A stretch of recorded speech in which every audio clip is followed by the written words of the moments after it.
Hello नमस्ते welcome छ। यतिखेर हामी हुरा महोत्सवमा छौँ।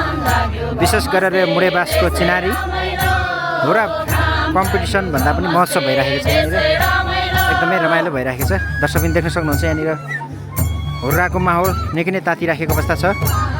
यो मुडे बाँसको चाहिँ उद्गम थलो रहेको छ।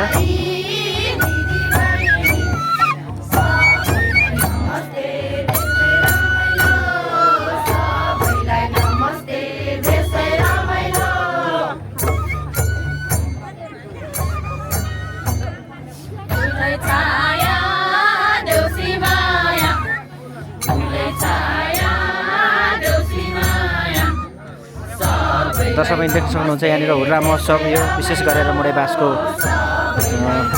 प्राङ्गणमा चाहिँ हामी यसरी रमाइलो गरिरहेको अवस्था छ। हामी नेपाली कल्चर मिडियाबाट चाहिँ प्रत्यक्ष लाइभ बनाउने कोसिस गरिरहेका छौँ।